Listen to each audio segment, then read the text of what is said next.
জাতীয় দলের হয়ে তামিমের ভবিষ্যৎ কি? এই প্রশ্নের উত্তর এখনও অজানা। সবশেষ গেল বছরের সেপ্টেম্বরে নিউজিল্যান্ডের বিপক্ষে মাঠে নেমেছিলেন টাইগার এই ওপেনার। এরপর নাটকীয়ভাবে ভারত বিশ্বকাপের দল থেকে ছিটকে পড়ে তামিম। সেই থেকে তামিমের ফেরা নিয়ে আলাপ চলে। তবে সম্প্রতি আলোচনা উঠছে চ্যাম্পিয়ন্স ট্রফি দিয়ে আবারও দলে ফিরবেন তামিম। আগামী বছরের ফেব্রুয়ারিতে পাকিস্তানের মাটিতে বসবে সেরা ৮ দলের এই আসর, আর সেই আসরে তামিমকে খেলার প্রস্তাব দিয়েছে বিসিবি। নাজমুল হাসান পাপন জানিয়েছেন তামিম আবার দলে ফিরুক, এমনটাই তার চাওয়া। রোববার তামিমের ফেরা নিয়ে পাপন বলেন, তামিমের বিষয়টা এখনো পর্যন্ত আমি কিছু বলতে পারছি না, যতক্ষণ পর্যন্ত ওর সাথে আমার আলোচনাটা না হয়।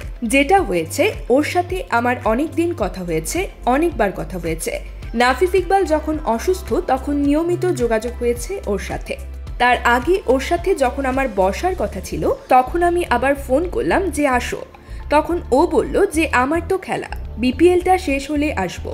তারপরে ও আবার যেদিন বিপিএল শেষ হলো তারপরের দিন একটা মেসেজ পাঠালো যে আমি দেশের বাইরে যাচ্ছি, এসে আপনার সাথে যোগাযোগ করব। এরপর আর যোগাযোগ হয়নি। যেটুকু হয়েছে নাফিস ইকবালের অসুস্থতা নিয়ে। তবে আমরা চাই ও আসুক, যোগ করেন পাপন। সিনিয়র ক্রিকেটারদের অবদানের কথা জানিয়ে পাপন বলেন, কারণ আমি আপনাদের আগেও বলেছি, আমার কথাবার্তায় শেষ ইন্টারভিউতে বুঝতে পেরেছেন এখানে অনেক প্লেয়ার আছে যারা বেশি দিন ন্যাশনাল টিমে হয়তো থাকবে না। অনেকের জন্য এটা শেষ বছর, অনেকের জন্য সর্বোচ্চ চ্যাম্পিয়ন্স ট্রফি পর্যন্ত। আমি মনে করি তামিম, সাকিব, মুশফিক, রিয়াদদের অবদানেই বাংলাদেশ ক্রিকেট আজকে এ জায়গায় এসেছে।